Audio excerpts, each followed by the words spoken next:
Hey guys, Dave from Nerdarchy, for nerds by nerds. Hang out with this nerd. Nerdarchy is dead. And today we continue our Tal'Dorei campaign setting highlights. Now we're moving into player class options.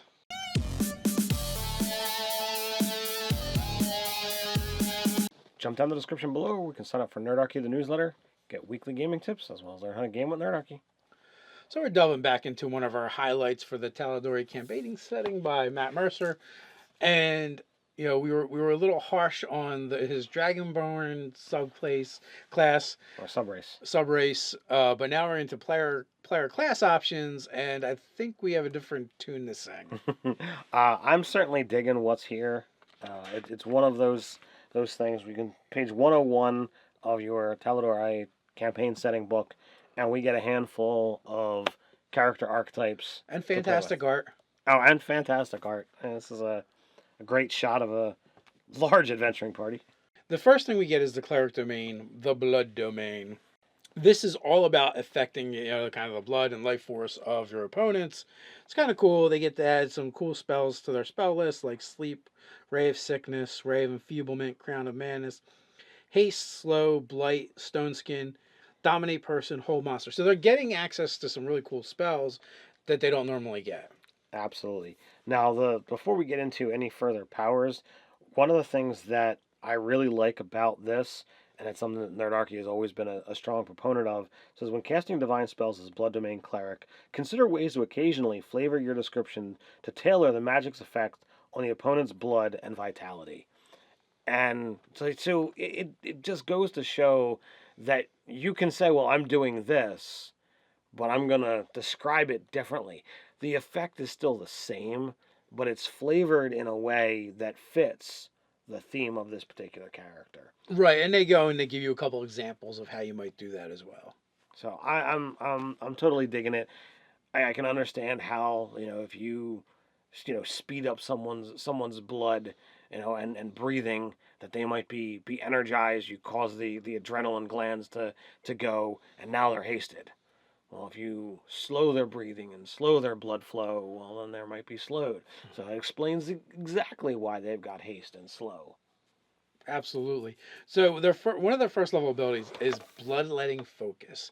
So that just means anytime you do damage, you get to do extra necrotic damage, because you have the blood domain. So it's not a ton, but it's 2 plus the spell's level, so a little bit more. But that it's a cumulative effect every time you hurt somebody. Absolutely. And then they're also going to wind up with proficiency with martial weapons. The bloodletting focus is only against creatures that actually have blood. So you're going to be limited there. But, in the case of spells that affect an area, you're going to do that extra damage to everyone. So, like I said, cumulative effect is pretty good. It's pretty decent for a first level ability. Then we move into their Channel Divinity, and these are kind of fun. So second level, they get Blood Puppet. And I guarantee you this is getting stolen for my game. I've got a demon cult that worships blood, so having something that you can take people over by controlling their blood, oh yeah. So in essence, it's really just kind of like a charm person type spell, but you just physically control them as opposed to mentally or emotionally. So it's fun, it's cool. Up to a large creature, huge once you hit 8th level, so it gets a little bit better. For a Channel Divinity, it's pretty good. Then we move into the next one, which is... the thing I was going to get at is it's a Constitution saving throw as opposed to a mental save.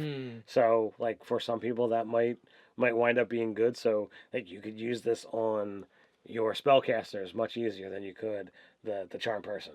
That is true, absolutely true. So it definitely gives you another option. So moving into the other Channel Divinity is Crimson Bond. And this one's more of a ribbon ability. You can bond with a creature or a blood sample and be able to learn things about them, and possibly be able to track them. Yeah, it also requires their blood, so this one's going to be a little bit harder to pull off, and a sizable amount too. So, it's still interesting. I like it, and in the wake of Blood Puppet, it's great. So we move on to an 8th level, Sanguine Recall. And wait, let's start. Thank you, Matt Mercer, for not just doing extra damage at 8th level. Extra damage on cantrips or extra damage on melee weapons. It was so refreshing to not see The typical 8th level ability. That sucks. Yeah, so this is really cool. You basically can do damage to yourself and recall spell slots you've already cast. So that's pretty cool. That's a lot of fun. It's far more interesting than some of the other 8th level abilities that clerics get. So they cut themselves, they get spells back. Absolutely, to a limit, of course. 17th level vascular corruption aura. It's like, whoa. So essentially, you can emit a powerful aura that extends 30 feet, and you fill it with necrotic energy.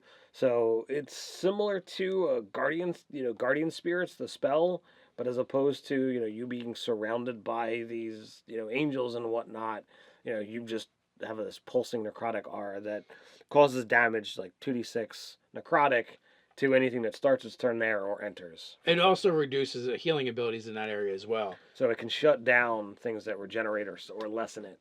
Yes, absolutely. So all in all, Blood Domain win. I think it did a good job here. Now we get to the next character option, which is probably my favorite, Path of the Juggernaut. So should we just strip out the Berserker from the player's handbook and insert this one? Yeah, it's a far better substitution. It's a lot of fun. I like it. You start off at 3rd level. When you rage, you can get thunderous blows. This gives you a little bit of a control. So once per round, basically, you can move someone 5 feet. They fail their strength save, and you immediately move 5 feet with them. Yeah, if you want. Yeah, if you want. If you're pushing them off the hill, you probably don't want to go with them. But the option is there. You also get stance of the mountain. This one is awesome because it just is like, if you're not unconscious, you just are not knocked prone. You can always just stand there. And both of those are when you're raging. Exactly. Next we have Demolishing Might. And this is another cool feature that just says forget whether you're raging or not. You do double damage to objects and structures. And it even goes so far to say, like, okay, well, we can't give you double damage on constructs, but we're going to give you something, so you get an extra D8. You break stuff. You just break stuff all the time. So that's a lot of fun.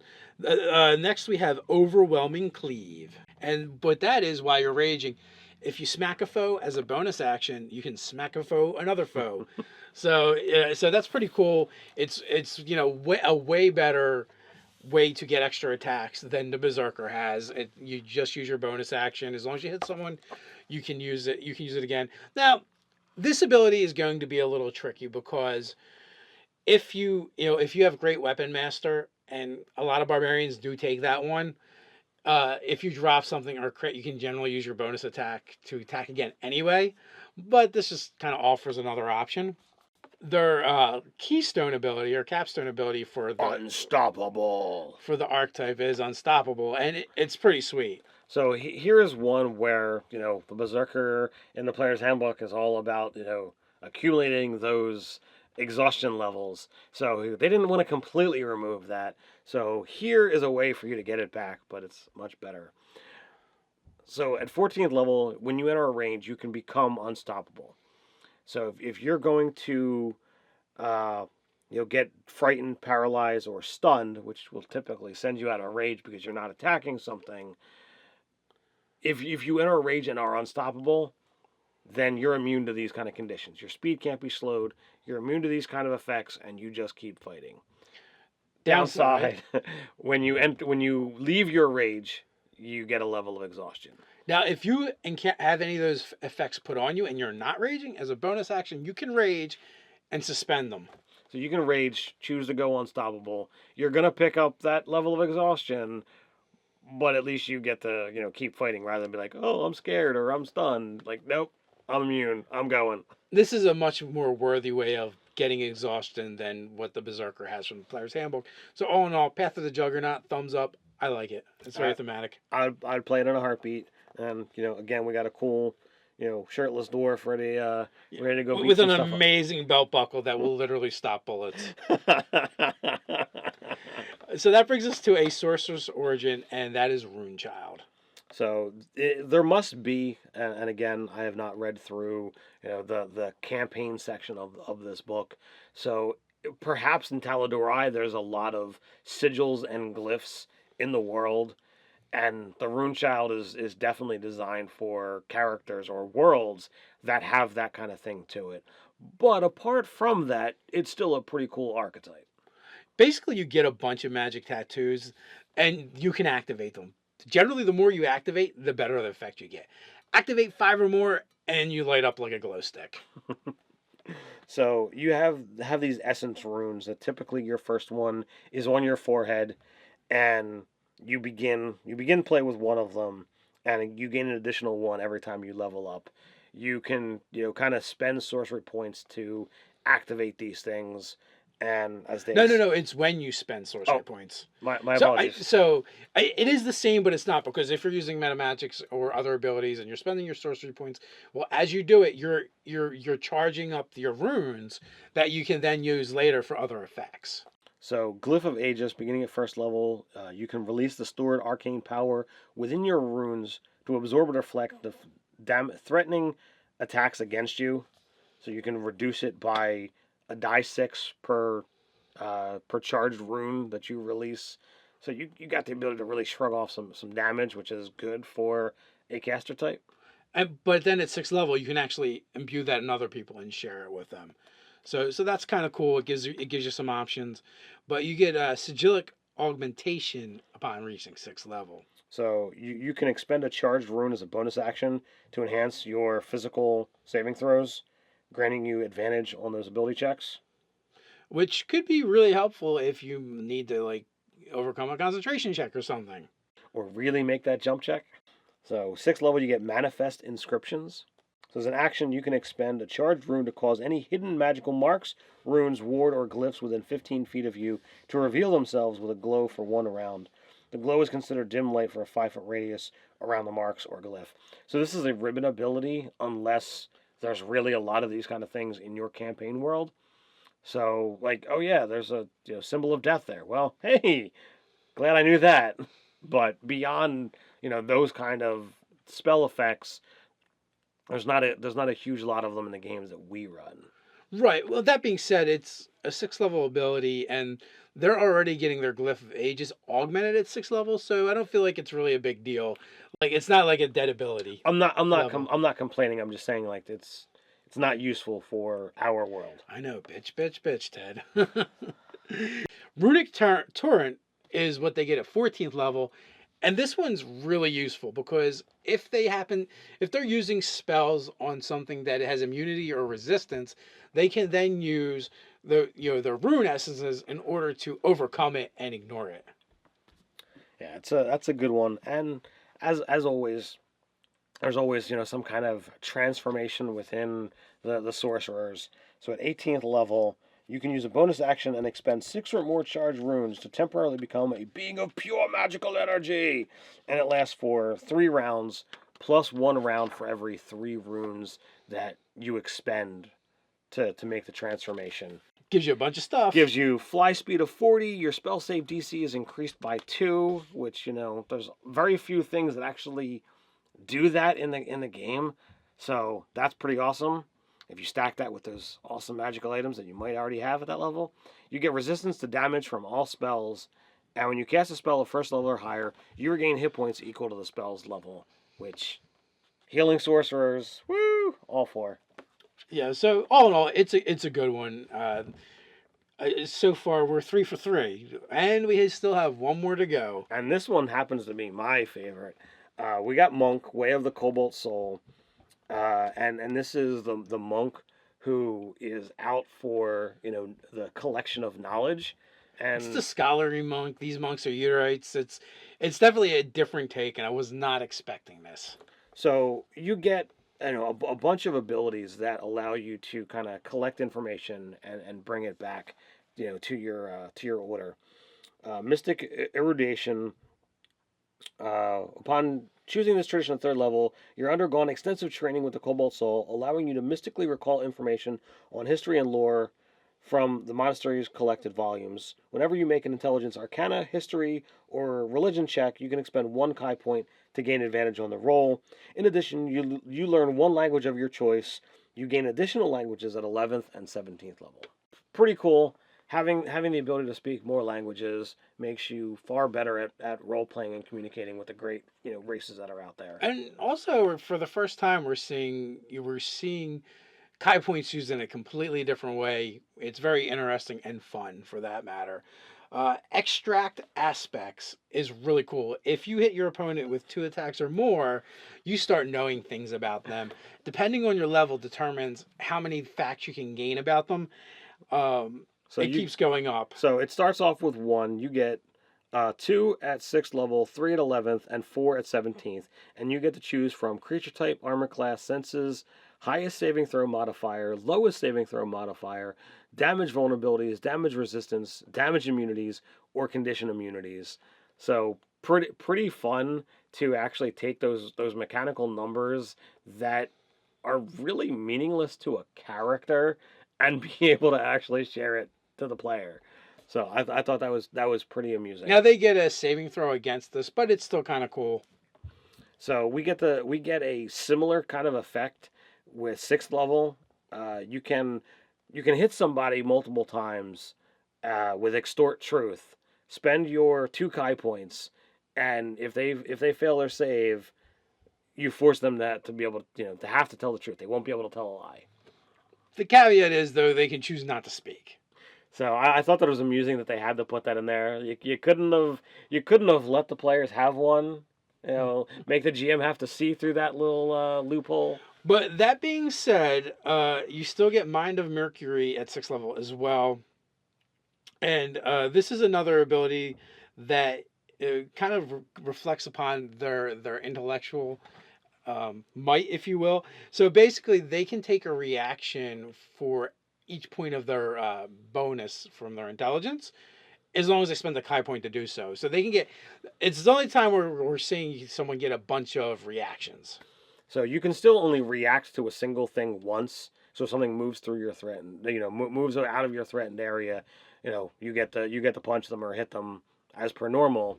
You don't get to do multiple if you get extra reactions. But if you have multiple things that happen that's going to use your reaction, this is a way to do it. So this is yet another stat that this monk happens to need. You need your wisdom, you need your dex, you need your constitution. Well, now you need your intelligence. You automatically get at least 1, right? So you could do 2 reactions in a round. And like the most, I guess the most basic and often used example would be if a bunch of enemies run by you. Instead of being only able to attack one of them, now you could attack a handful of them, possibly. So lot of fun. 11th level, you get preternatural counter. Well, there's also another part of that. You also can spend the Kai point to get advantage on your investigate rolls as well. So they get a bunch of stuff. They're all about the skills. So the only intelligence check you're missing out on is nature at that point in time. Wah, wah, wah. So as I said, preternatural counter at 11th level. Your quick mind and study of your foe allows you to use their failure to your advantage. If a creature misses you with an attack, you can immediately use your reaction to make a melee attack against that creature. So here's where you use those multiple actions. If you get into combat with a lot of people and have a good armor class and they start missing you, now's where you start, using those Kai points and beat the snot out of them. Yes, it's definitely, you're going to get a lot of uses out of those reactions, one way or another. So that's where I like that. Okay, well, I get this thing at 6, and now I gotta just get to 11th. Now I just gotta get to 11th. I also like the fact they keep going back, like when you attack as a monk, they keep referring to pressure points, and it kind of makes me think of Kung Fu Panda a little bit, but Oh, the whooshy finger hold. No. Skadoosh. So now we move on to 17th level, the debilitating barrage. That was definitely the skadoosh we're talking about. Hit them with 3 or more attacks, and spend some Kai points. Bad things are sure to ensue for them, like gaining disadvantage to all the rolls until the end of your next turn. Now they do get a con save against this, but it's still a great way for setting yourself up for more attacks or not getting attacked, which would then sets up the miss. So then you can use your preternatural counter on them, and then unload with all those reactions because they're making all these misses. Or if your comrades have abilities that require saving throws, they're gonna have disadvantage on those saving throws. If it's a tough foe, that maybe has spell resistance or something. Now you're giving him disadvantage on his saving throws, so now he has to roll normal. So there's definitely some good things that can be used with that. Another thing about deliberating barrage though is if they fail their saving throw for 1 minute, you can give them vulnerability to one attack of your choice, one time One damage type damage of, type until they take that damage. yeah. So that's pretty nice too. So yeah, little help, little nice. So all in all, I'm very happy with the class options that we have here, and I will point out, one little sidebar that they have. But wait, there's more. For additional options, including the Exandria-based Blood Hunter class, Order of the Lycan Blood Hunter option, the Fighter Gunslinger archetype, and the Bard's College of the Maestro, you can get all of those over at the DM's Guild.